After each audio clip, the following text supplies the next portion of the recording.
12살의 나이에 왕위에 올라서 55년을 통치하게 됩니다. 그런데 그의 통치는 아버지 히스기야가 만들어 놓은 영적 유업들을 완전히 무위로 돌아가게 하는 끔찍한 일이었습니다.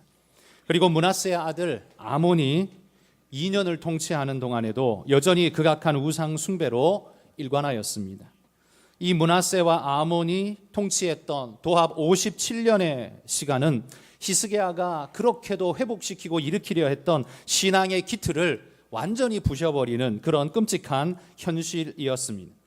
남유다는 다시 깊은 수렁에 빠져들어가고 말았습니다. 이제 살아나올 길이 없을 것 같은 그런 수렁이었습니다.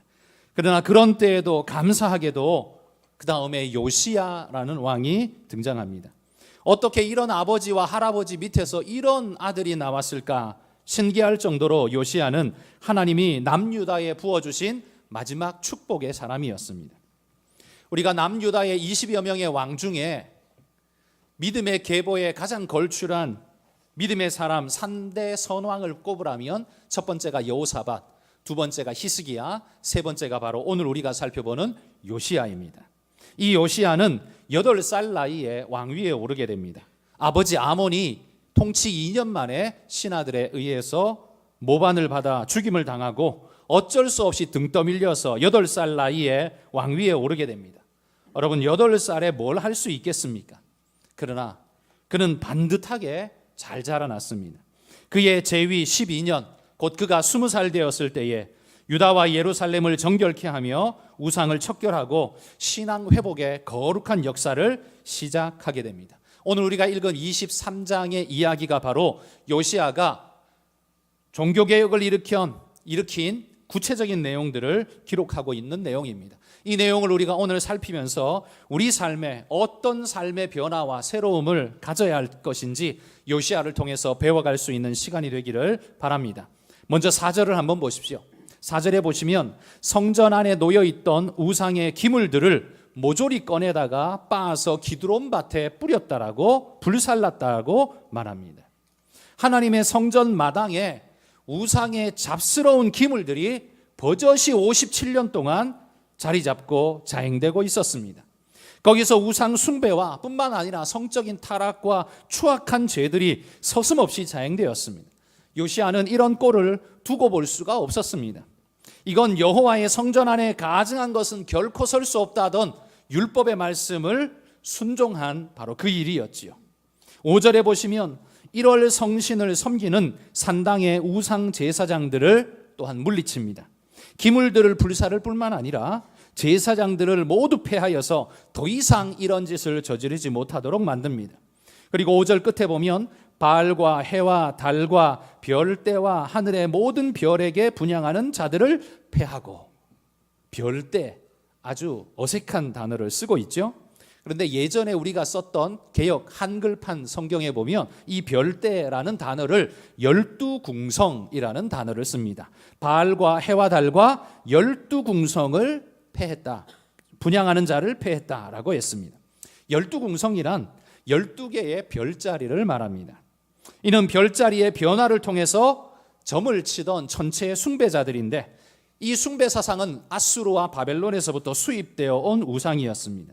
이런 우상이 성전 마당 한가운데서 왕실과 나라의 운명을 점친다는 이름으로 버젓이 여호와의 성전 마당에서 이런 일이 자행되었던 것이죠. 그런데 여러분, 믿는 사람 중에도 재미로 점본다면서 점집을 찾아가는 이들이 있습니다. 혹시 우리 교회 이 예배 시간 앉아 계신 분들 중에 그런 분이 계시다면 빨리 떨어버리시기를 소망합니다. 여러분, 이건 하나님이 계시는 성소인 우리 마음에 우상의 제단을 쌓는 것과 마찬가지의 죄악이 되는 일입니다.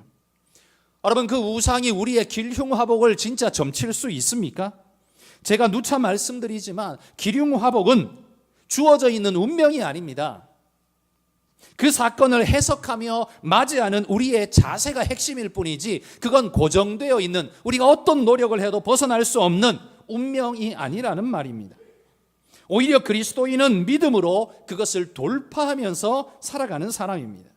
귀신이 내게 좋은 일이 있고 없고를 맞출 수 있는 능력이 그들에게 있는지 몰라도, 있다 손치더라도 욥처럼 사탄의 모든 계략을 돌파하고 믿음으로 승리하는 자가 되면 여러분 그들이 어떤 계략을 세웠든지 상관없이 우리에게는 하나님의 축복과 은혜가 임하는 줄 믿습니다.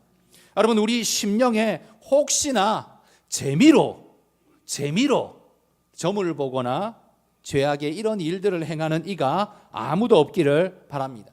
요시야처럼 여러분 우리 그런 모든 것들을 우리 마음에서 제하여 던져내고 빻아버리고 불살라버리고 내던져 버려야 합니다. 죄악을 조장하는 그러한 우리 마음속에 숨어있는 요체들을 내던지십시오. 유혹의 욕심에 이끌려 죄악의 길로 나가지 못하도록 여러분 자신을 지키시기 바랍니다. 내 안에 종교개혁이 일어나야 내 삶이 건강해지고 내 삶이 건강해야 우리 나라가 건강할 수 있습니다. 여러분 그래야 우리와 우리의 자손들의 삶이 복되고 아름다울 수 있는 것입니다. 요시야가 종교개혁을 일으킨 건 단순히 종교만 행한 것이 아니라 그것이 사회에 크나큰 영향을 미치는 일인 줄 알았기에 요시야는 바로 이 일이 하나임을 알고 이렇게 행하고 있는 것입니다. 7절에 보십시오. 또 여호와의 성전 가운데 남창의 집을 헐었으니 이렇게 말합니다. 여러분 남창의 거처가 지금 어디에 있다고요? 여호와의 성전 가운데 있다라고 말합니다. 아마 성전 마당에 있었을 것 같습니다. 여러분 이게 얼마나 끔찍한 일입니까? 남창이 왜 성전 마당에까지 들어갔을까요? 그건 아세라 숭배자들의 예배 의식에 보면 마지막 하이라이트가 성적인 관계를 맺는 것입니다. 그래서 성전 창기와 남창이 있어서 거기에서 성적인 잡다한 일을 벌임으로써 마지막으로 그들의 신 바알과 아세라에게 제사를 지내는 마지막 하이라이트로 삼았다는 거지요. 성전 앞마당에서 음행하는 자들이 종교라는 이름을 가지고 버젓이 성전을 더럽힐 때 여러분 그걸 지켜보시는 하나님의 마음은 어떠셨을까요? 또 그걸 지켜보는 믿음의 사람의 마음은 어떨까요? 마음에 불이 일어나지 않겠습니까? 이스라엘이 광야 40년을 마무리하면서 모압 광야에 이르렀을 때 모압 족속이 이 이스라엘을 어떻게 무너뜨릴까 계략을 꾸미다가 성적인 타락으로 종교적인 타락으로 그들을 이끌어내려고 그들에게 있는 성전 창기들 이 여인들을 앞세워서 이스라엘 남자들을 유혹해 옵니다. 끌어와서는 바알 제사에 참여시키고 그리고는 이 성적인 난잡한 짓을 저지르도록 만듭니다. 이들의 유혹에 무너져버린 이스라엘의 남자들이 집단적으로 이런 죄에 빠져버립니다. 그때의 이 광경을 지켜보던 제사장 비느하스가 아론의 손자였죠. 이 비느하스가 하나님의 분노의 마음을 가지고 일어나서 창을 뽑아들고는 음행하고 있는 자 그 이스라엘 남자를 찔러버리는 사건이 나옵니다. 하나님은 그 광경을 지켜보시면서 이렇게 말씀하셨습니다. 그가 비느하스죠. 그가 나의 질투심으로 질투하여 이 진노를 막았다라고 성경이 이야기합니다. 비느하스가 그렇게 하지 않았으면 하나님이 더 혹독한 심판을 그들에게 내렸을 것인데 비느하스가 나의 질투심으로 질투하여 내 심판을 막았다라고 말하면서 그를 칭찬하는 모습이 나옵니다. 여러분 남창이 성전 안에 버젓이 집을 짓고 살아가는 일 요시야가 봤을 때 얼마나 속에 불이 나는 일이었을까요? 하나님이 보실 때 얼마나 불이 나는 일이었을까요? 요시야는 그리하여 이 모든 걸 정리하였던 것입니다.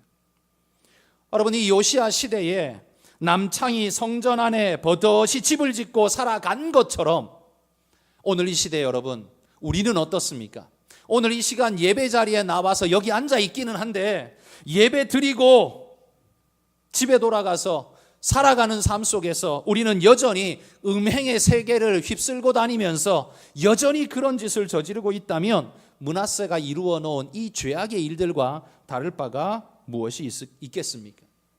요즘같이 음행의 요소가 판을 치는 세상에 음란의 영이 성도들의 마음을 미혹하여서 무기력하게 무너뜨리고 있습니다. 모압 광야에서만 그런 것 아니고 요시야 시대만 그런 게 아니고 오늘 우리 시대에도 예배는 드리는데 정작 자신의 삶에 돌아가서는 음행의 짓들을 멈추지 않고 성적인 타락에 빠져서 헤어나오지 못하는 오늘 우리의 모습들은 또 얼마나 많냐는 말입니다. 요즘 성적인 것은 강제만 아니면 이제 죄가 아닌 시대잖아요. 결혼이라는 담벼락도 이제 허물어졌습니다. 구별도 성별도 없습니다. 이제 남편이 있고 아내가 있어도 상관없습니다. 그냥 서로 죄가 아니라 좋기만 하다면, 강제가 아니라 좋기만 하다면 더 이상 죄가 아닌 시대를 우리가 살아가고 있습니다. 이게 우리의 문화가 되어져 버렸습니다. 그러다 보니 여러분, 성도들도요, 주일에 예배드리고 집에서는 음행의 것들을 즐기며 살아가는 일이 있다면, 여러분, 이 죄악이야말로 성전 마당에 남창에 집을 짓고 아세라 우상의 제사를 지내던 그 일들과 무엇이 다르다고 말할 수 있겠습니까? 하나님의 거룩한 성전이어야 하는 우리의 마음은 여러분 늘 이런 유혹과 도전 앞에 놓여 있습니다.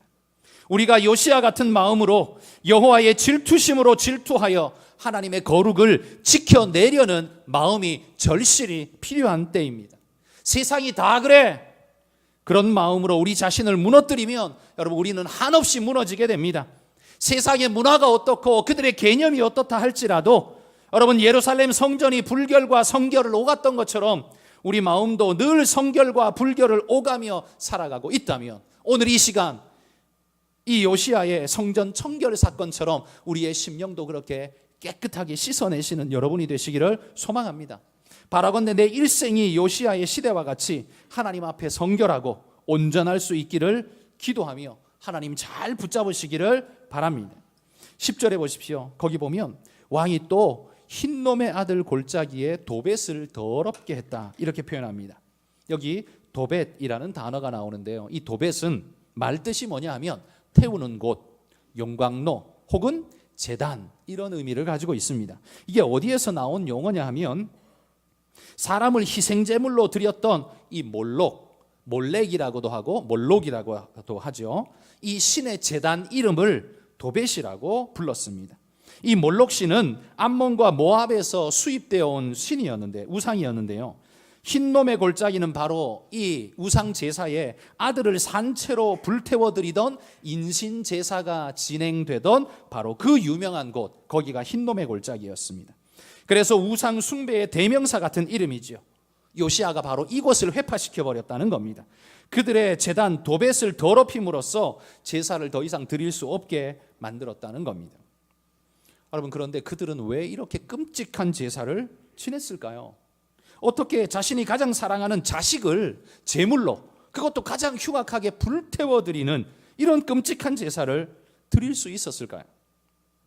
그건 아마도 그들의 마음속에 그만큼의 불안감과 두려움이 사로잡혀 있었기 때문에 자신의 안전의 욕구와 영광의 욕구를 위해서 사랑과 인간에 마땅한 도리마저도 내던져버린 바로 그런 종교, 그런 존재가 돼버린 것입니다. 인간 이하가 된 거죠.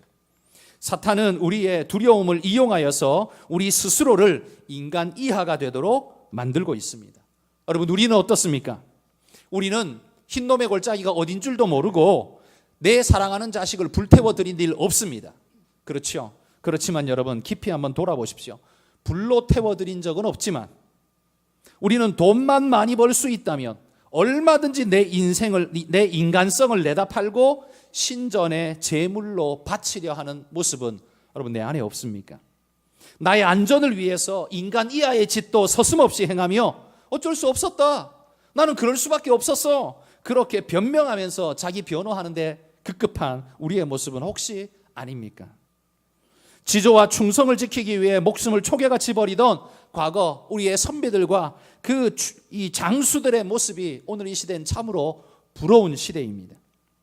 오늘 이 시대는 이순신 같은 사람은 바보가 되고 원균 같은 자가 추앙받는 그런 시대로 흘러가고 있는 게 아닌가 두려움이 많습니다.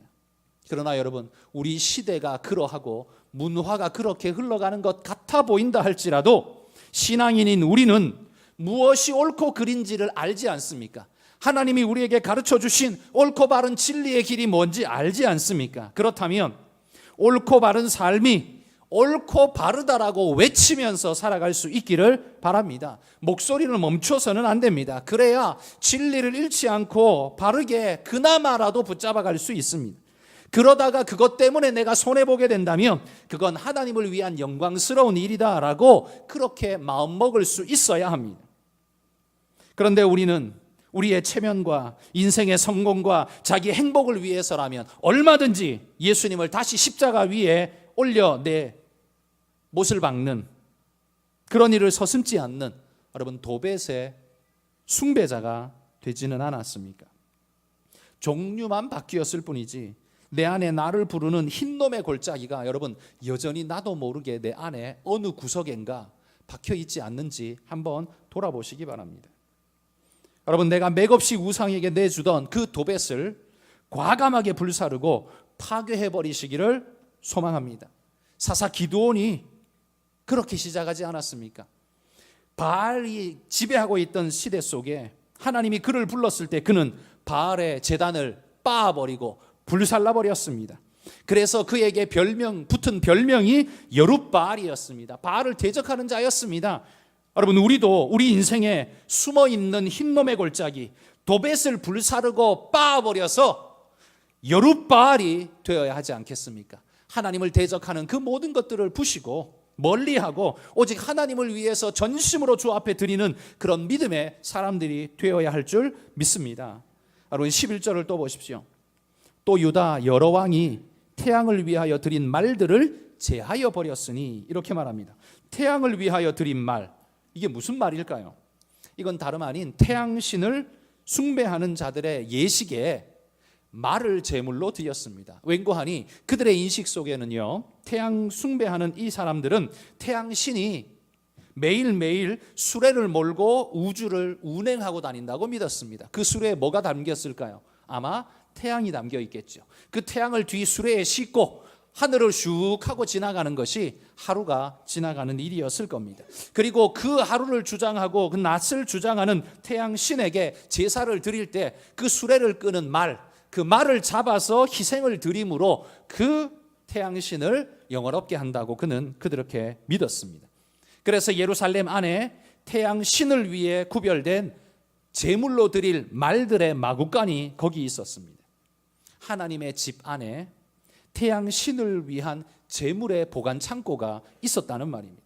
여러분, 하나님의 왕궁을 태양신이 침탈해 빼앗은 꼴 아닙니까? 여러분, 하나님을 마치 패전한 왕처럼 포로처럼 식민지 종처럼 대하고 있는 하나님의 집을 마구 침탈하고 있는 이 모습을 보십시오. 이것이야말로 하나님을 향한 모욕이고 모욕 중에 모욕의 행위였습니다. 13절에 보면 또 예루살렘 앞 멸망의 산 오른쪽에 세운 산당들을 왕이 더럽게 하였다, 이렇게 말합니다.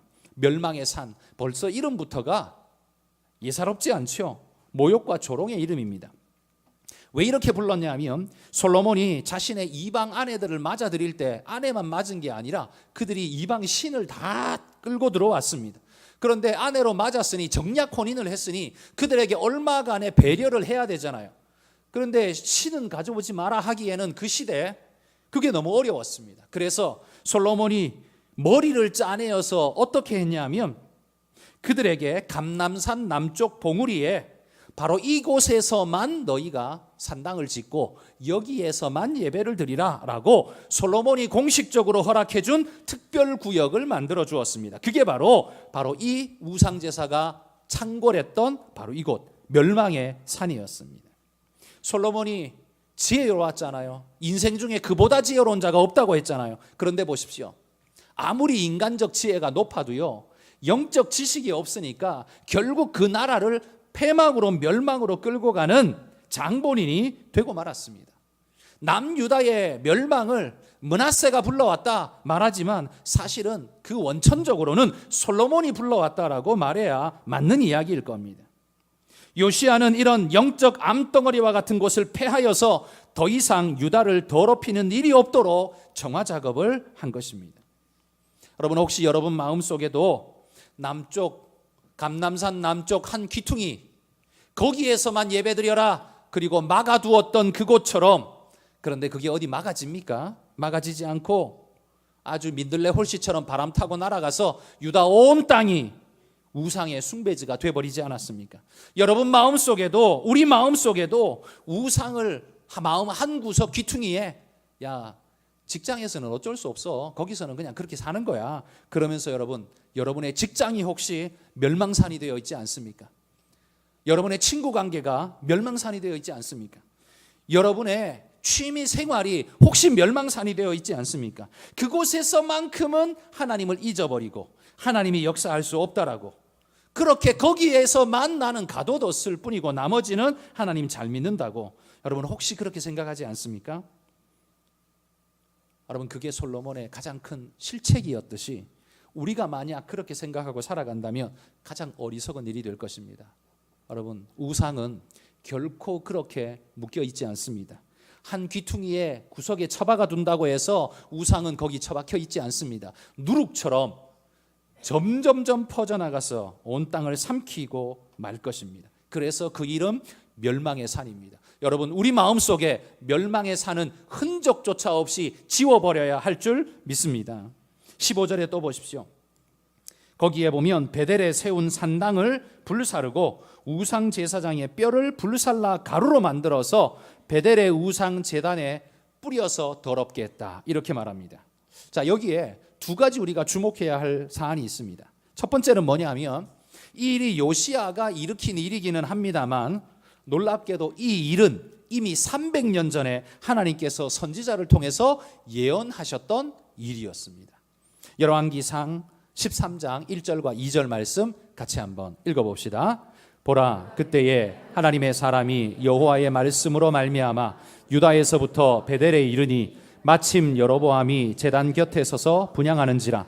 하나님의 사람이 제단을 향하여 여호와의 말씀으로 외쳐 이르되, 제단아 제단아, 여호와께서 이와 같이 말씀하시기를 다윗의 집에 요시야라 이름하는 아들을 낳으리니 그가 내 위에 분향하는 산당 제사장을 내 위에서 제물로 바칠 것이요 또 사람의 뼈를 내 위에서 사르리라 하셨느니라 하고.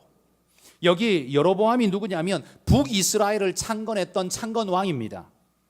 그 창건왕이 나라를 세우고 보니까 자꾸 예루살렘으로 사람들이 내려갑니다. 그래서 못 내려가게 하려고 금송아지를 만들어서 북이스라엘의 제일 북쪽 도시 단과 제일 남쪽 도시 베델에다가 금송아지를 만들어 놓고 이것이 너희를 인도한 여호와다 그러면서 내려갈 필요 없다, 여기서 예배해라, 그렇게 말합니다. 그렇게 우상 숭배를 조장하자 하나님께서 선지자를 보내어서 그에게 이렇게 선포하신 겁니다.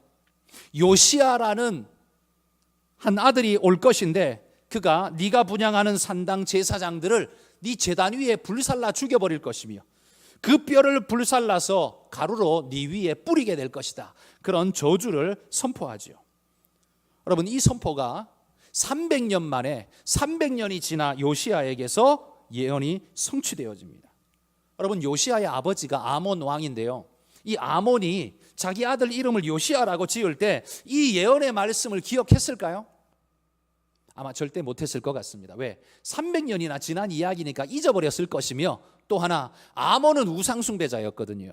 그러니 여호와의 제사장 선지자가 말한 건 아마 귓등으로도 주목하지 않고 듣지 않았을 겁니다. 그러니 그냥 아무 생각 없이 요시야라고 지었어요. 그런데 이게 알고 보니까 하나님의 큰 뜻이었다는 거죠. 이미 300년 전에 예언하신 그 일이 300년 후에 고스란히 이루어졌습니다. 그리고 그 요시야에 의해서 놀랍게도 종교개혁이 일어나며 우상 숭배자들을 다 몰살하고 쓸어버리고 제단을 쓸어버리는 일들이 일어난 것이죠.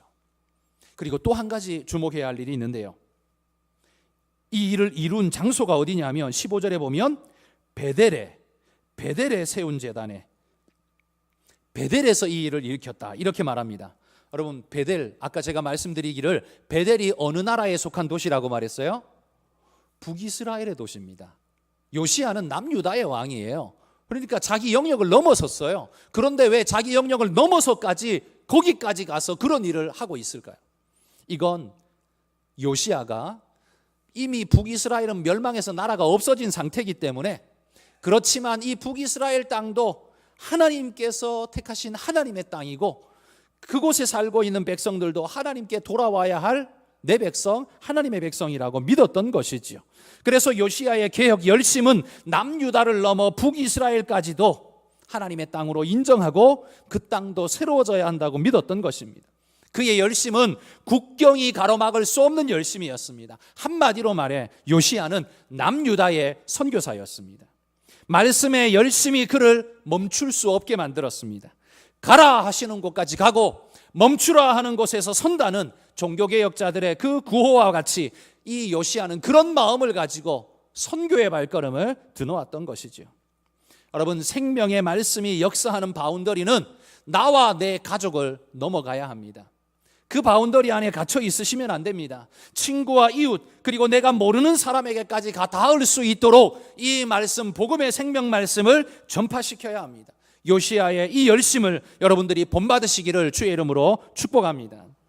그리고 종교개혁의 하이라이트인 22절에 보면 유월절을 지킵니다. 22절 같이 읽어봅시다. 사사가 이스라엘을 다스린 시대로부터 이스라엘 여러 왕의 시대와 유다 여러 왕의 시대에 이렇게 유월절을 지킨 일이 없었더니, 사사로부터 시작해서 요시야에게 이르기는 그 시간까지요, 요시야처럼 유월절을 성대하게 지킨 자가 없었다고 말합니다. 여러분, 그러면 그 시간 속에 다윗도 포함되거든요. 다윗이 유월절을 지킨 것도 요시야만큼 지키지는 못했다는 거예요. 이 차이는 도대체 뭘까요? 그만큼 요시야가 절박하고 간절했다는 겁니다. 왜냐하면 다윗 때에는 이미 모든 백성들이 하나님을 찬양하고 다윗도 그러하던 때였습니다. 그러니 그냥 유월절을 괜찮게 지켰습니다. 그러나 요시야 때는 어때요? 57년 동안 우상에 찌들어서 나라가 피폐해져 버린 그 땅을 정화시키고 새롭게 하기 위해서 요시야는 유월절을 가장 성대하게 지킬 수밖에 없었습니다. 왜냐하면 여러분, 유월절이 뭡니까? 애굽 땅에서 열재앙, 마지막 10번째 재앙, 장자의 죽음의 재앙을 모면할 때에 하나님께서 어린 양의 피를 문설주와 문인방에 바르고 모면하게 하신 그 날이 유월절이지 않습니까? 구원의 날입니다. 속죄의 날이에요. 한마디로 말해 이 요시야는 이 온 백성이 하나님의 은혜 가운데 속죄받기를 간절히 원했다는 겁니다. 그래서 왕성하게 지켰다는 거예요. 그리고 또 한 가지, 유월절은 그냥 단순한 제사절기가 아닙니다. 이스라엘의 정체성입니다. 이스라엘이 민족이 어디서부터 시작했느냐, 출발했느냐, 유월절로부터 시작해서 이스라엘이 이제 제대로 된 민족으로, 하나님 백성으로 시작했습니다. 그러니 유월절을 지킨다는 건 이스라엘의 정체성을 회복한다는 의미를 가지고 있습니다. 지금까지는 누가 내 신인지 모르고 그냥 아무거나 막 주워 삼켜 버리고 그냥 그렇게 섬겼는데 아니라는 거죠. 너희가 섬겨야 할 신은 그런 게 아니라 우리를 구속하신 우리의 영원한 왕 여호와 하나님이시라는 그 사실을 유월절을 통해서 그들의 심령 속에, 머릿속에 심어준 사건이 되었다는 겁니다. 여러분 오늘 이 자리에 앉아 계신 여러분에게도 매 주일이 요시야의 유월절과 같을 수 있기를 소망합니다. 여러분, 이 주일에 올 때마다 그냥 아무 생각 없이 목류병 환자처럼 그냥 성경책 옆에 끼고 그냥 걸어오지 말고 우리의 죄악을 씻고 하나님의 은혜를 덧입고 잊어버렸던 하나님의 말씀을 회복하고 내가 누구인가를 다시 회복하며 세상에 나아가서 말씀대로 살아갈 수 있는 은혜를 덧입기 위해 이곳에 온다라는 그 간절한 마음을 가지고 여러분 주일 이 시간 이 자리에 나오실 수 있기를 소망합니다. 여러분이 누굽니까? 일주일 동안 세상에 그냥 일명 세상 속에 찌들어 밥 벌어먹고 산다고, 좀 표현이 속되어서 죄송합니다. 밥 벌어먹고 산다고 애써 정신을 다 쏟아내다 보니까요, 하나님이 잊어버리고 신앙 잊어버리고 세상이 요구하는 대로 살다가 그냥 등 떠밀려 살다가 그냥 이렇게 턱하니 왔어요. 이제 어떡하셔야겠습니까? 그런 것 씻어내고 닦아내고 깨끗하게 정화시켜서 하나님 앞에 새 사람으로 거듭나는 이 자리, 요시야의 유월절과 같은 그런 주일이 되도록 여러분 그렇게 기도하시고 그렇게 맞이하시기를 주의 이름으로 축복합니다. 요시야의 이 말씀, 이 종교개혁을 돌아보면서요, 저는 우리 삶에 이렇게 한번 교훈을 얻고 적용해 봅니다. 첫 번째는요, 내가 살고 가족이 살고 나라가 사는 길이 무엇인가를 요시야가 우리에게 보여준다는 겁니다. 뭡니까? 돈 많이 벌고 부유하면 그렇게 되느냐? 아니라는 겁니다. 우시야와 같은 강성한 나라가 되고 솔로몬과 같은 지혜를 가지고 다윗 때와 같은 광활한 영토를 가지면 그러면 잘 사는 걸까요? 우리가 잘 살았다고 말할 수 있는 건 지금 배부르고 부유하고 남들에게 부러움을 살 수 있을 때 그걸 잘 살았다고 말할까요? 여러분, 그것보다는 내가 죽을 때 눈 감으며 내 삶을 돌아볼 때 나는 후회가 없다, 정말 깨끗하고 아름답게 살았다, 여러분 그렇게 말할 수 있을 때 그게 오히려 더 잘 살았다고 말할 수 있는 일 아닐까요? 그리고 그냥 혼자 죽음의 순간이 아닌 하나님의 심판의 자리에 서서도 부끄러움이 없이 하나님을 기쁜 낯으로 맞이하며 그분을 안을 수 있다면 그거야말로 진짜 잘 산 것 아닐까요? 여러분, 죽어가면서 자식들에게 말하기를, 야 이놈들아, 너희들이 나 때문에 남들 콩나물 국밥 먹을 때 너희는 나 때문에 스테이크 먹고 자랐어. 여러분, 그러면 그게 가치 있는 인생이 될까요? 네 친구들이 티코 타고 다닐 때 너희들은 나 때문에 BMW 타고 다녔어. 그렇게 말하면 그게 인생이 가치 있는 삶을 살았다라고 말할 수 있을까요? 여러분, 그게 나쁜 인생은 아니죠. 그게 자랑할 만한 나름 유익한 삶을 살았다고 말할 수 있겠지만, 그러나 그게 인생의 가치는 아닙니다. 좀 더 나은 건 먹는다고, 좀 더 좋은 차를 탄다고 그게 인생의 가치가 되지는 않습니다. 그냥 좀 더 편안하기는 했겠죠. 그렇다면 진짜 잘 산 건 뭘까요? 아마 그 마지막 순간에 잘 살았다고 말할 수 있는 건 아마도 사랑할 자를 내가 충분히 사랑해 줬고, 사랑받아야 할 이에게 내가 사랑을 받았고, 또 진리의 바른 길을 옳고 바르게 걸어서 힘들지만 때로는 어렵고 손해보는 일도 있었지만 그 길을 포기하지 않고 묵묵히 옳고 바른 그 길을 잘 걸어서 하나님의 부름 앞에까지 나는 나아가 섰다. 여러분, 그렇게 생각할 수 있을 때 그게 진짜 잘 산 것 아닐까요? 우리가 세상의 수많은 위기 상황을 걸어가면서 또 수많은 유혹에 직면하면서도 여러분 이렇게 잘 살았다라고 말할 수 있게 살려면 뭐가 있어야 될까요? 기준이 있어야 됩니다. 그 기준이 뭡니까? 말씀입니다.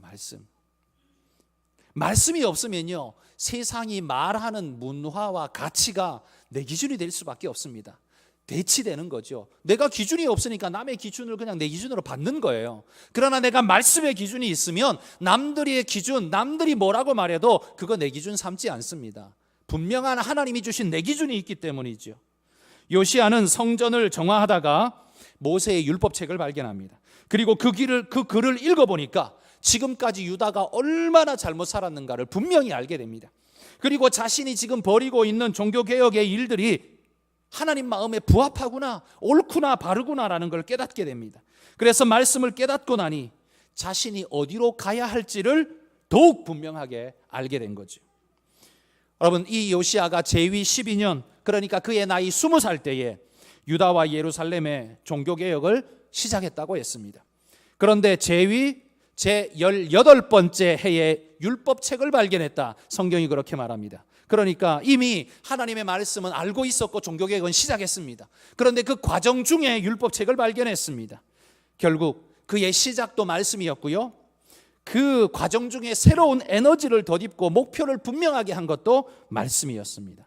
요시야가 이렇게 살았더니만 나라가 혼란과 무질서에서 벗어나 온전하고 튼튼한 나라로 변모할 수 있었던 것입니다.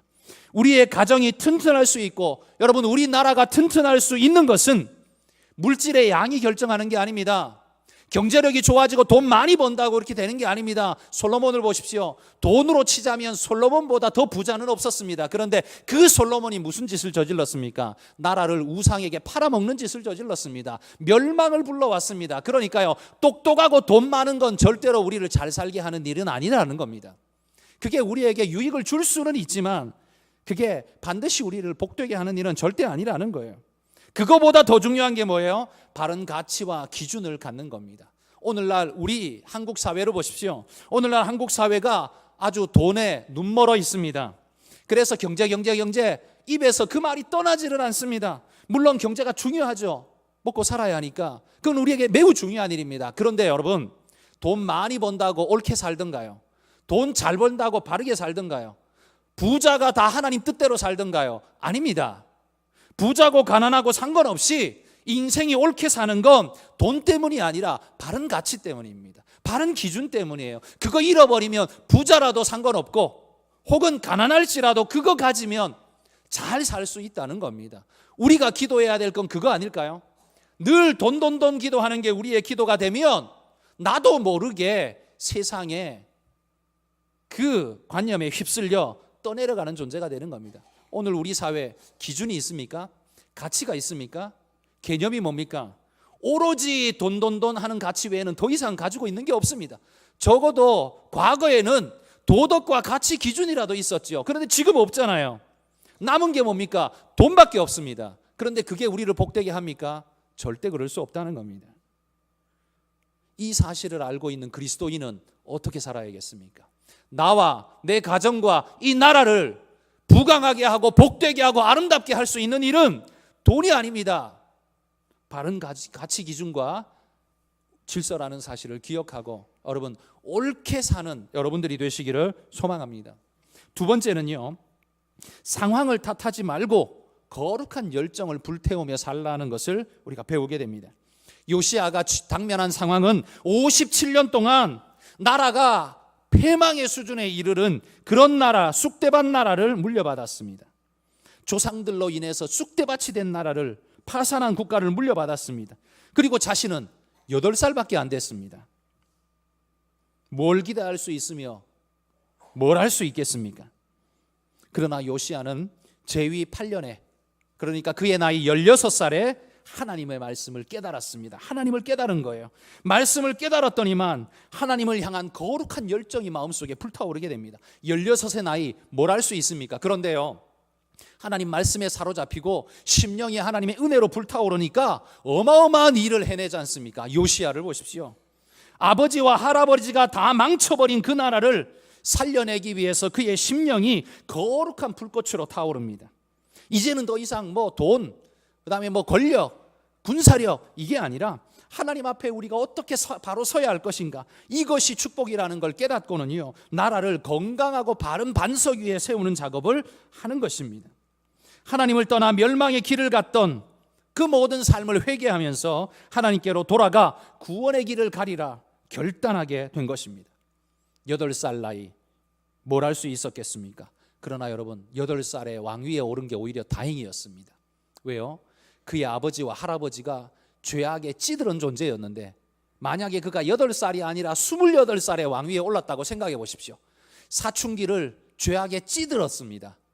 성년기를 죄악에 물 먹고 마시듯 찌들어 살았습니다. 그런 자가 왕이 되면 제대로 나라를 통치할 수 있을까요? 똑같았을 겁니다. 그러나 오히려 그가 8살밖에 안 되었기에 그 죄성을, 그 죄악의 모습을 답습하는데 여러분, 때가 덜 묻은 거지요. 때가 덜 묻은 거죠. 오히려 이게 은혜였습니다. 8살에 왕위에 오른 게 오히려 은혜였다는 겁니다. 자기는 힘들었겠지만 오히려 그게 은혜였어요. 게다가 말씀을 깨닫고 하나님을 알았습니다. 절망의 상황에서 요시아는 상황이 아니라 하나님께 의지하는 법을 터득한 거지요. 암울한 현실을 거룩한 열정으로 돌파해낸 사람이 되었습니다. 마치 일제치하의 우리 대한 독립군처럼 말이죠. 여러분, 우리의 상황의 악함을 변명으로 앞세우는 건 우리가 약하기 때문입니다. 상황이 악하기 때문이 아니라 우리가 약하기 때문입니다. 어느 시대 어떤 상황에서도요, 변명할 거리는 없는 때가 없습니다. 언제 완벽하게 천국같이 편안한 때가 언제 있습니까? 언제든지 불평거리 가득하고 문제거리 가득합니다. 그러나 여러분, 심령이 삐뚤어진 자는 늘 그걸 가지고 불평하고, 심령이 하나님 앞에 온전한 자는 늘 그걸 가지고 하나님께 기도합니다. 만들어내는 삶이 달라질 수밖에 없습니다. 기억하십시오. 성경이 말한 대로 약할 그때에 내가 곧 강함이라고 말씀하셨던 그 말씀을 마음에 새기고, 지금 상황이 악하다고 해서 여러분 그건 누구 탓으로 돌리지 말고 오히려 하나님 앞에 말씀으로 깨달아 일어나 불태울 시기라는 걸 기억하며 여러분의 인생을 하나님 안에서 불태우시는 그런 일꾼들이 되시기를 주의 이름으로 축복합니다. 마지막 세 번째는요, 믿고 기다리면 하나님의 때를 선물로 주신다는 사실을 오늘 보여줍니다. 역대하 34장 3절 말씀 같이 한번 읽어봅시다. 아직도 어렸을 때 곧 왕위에 있은 지 8년에 그의 조상 다윗의 하나님을 비로소 찾고 제 12년에 유다와 예루살렘을 비로소 정결하게 하여 그 산당들과 아세라 목상들과 아로 새긴 우상들과 부어 만든 우상들을 제거하여 버리매. 여러분, 그가 하나님을 알고 확신케 된 건 제위 8년, 그러니까 16살 나이였습니다. 그런데 정작 산당과 목상과 우상을 제거한 나이는 언제였느냐? 제위 12년, 나이 20살 때였습니다. 4년 차이가 나죠? 하나님 말씀을 깨달았으면 바로 해야 됐는데 바로 안 하고 4년 지나서 했습니다. 4년 동안 뭐 했을까요? 아마 요시야는 하나님이 주시는 때를 기다렸던 것 같습니다. 아수르의 지배 아래에 있는 지금 당장 아수르에게서 들어온 우상을 척결하고 막 난리를 펴면 아수르가 싹 쓸어버릴 수밖에 없을 겁니다. 그러나 그의 제위 12년 되었을 때 하나님이 기회를 주셨습니다. 이때가 주전 628년경인데요. 이때의 국제정세가 아수르가 쇠망으로 들어가는 아주 심각한 기가 됩니다. 이때에 아수르의 속국들이 반란을 일으키기 시작합니다. 엘람이라는 아수르의 이 북동쪽에 있었던 나라가 침공하여서 아수르는 큰 위기에 봉착하게 됩니다. 그리하여서 먼 변방이라고 말할 수 있는 유다 땅, 그 나라에 무슨 일이 이루어지든 신경 쓸 겨를이 없었습니다. 군사를 파병할 여력이 없었습니다. 요아스는 이때가 바로 기회라고 여긴 거죠. 그래서 그의 제위 12년 20살 되었을 때 온 나라의 우상과 죄악을 척결하는 정화 작업을 시작합니다. 우상은 탈선과 죄악을 바탕으로 하죠. 그리고 그것은 나라를 좀먹는 해악이었고 백성들의 정신을 썩게 만드는 거였습니다. 그러니 요시야는 그런 악의 근원을 제거함으로써 나라를 새롭게 하여서 멸망받을 나라가 아니라 축복의 나라로 거듭나기 위해 발버둥 친 것입니다. 하나님은 그가 주를 알고 믿고 난 후 4년의 시간을 기다리게 하셨습니다. 그리고 하나님이 기회를 주실 때 그는 폭풍같이 몰아쳐서 이 죄악을 싹 쓸어 버렸습니다. 여러분, 하나님께서 여러분의 삶에도 이런 기회를 주실 것입니다. 여러분, 그때를 기다리면서 말씀으로 여러분의 내면을 단단하게 준비하시기를 바랍니다. 그냥 생각난다고 무작정 무언가를 해버리면 우리는 준비 안 된 상황에 무너져 버릴 수 있습니다. 오히려 하나님이 요시야에게 4년 동안 다듬는 기간을 주신 것처럼 하나님이 우리에게 기회를 주실 터인데 그때를 잘 준비된 모습으로 맞이할 수 있도록 여러분, 오늘을 믿음으로 잘 다지시고 그렇게 훈련되어서 하나님이 부르시는 순간 아멘, 내가 여기 있습니다 하면서 뛰어들 수 있는 그런 믿음의 일꾼들이 다 되시기를 주의 이름으로 축복합니다.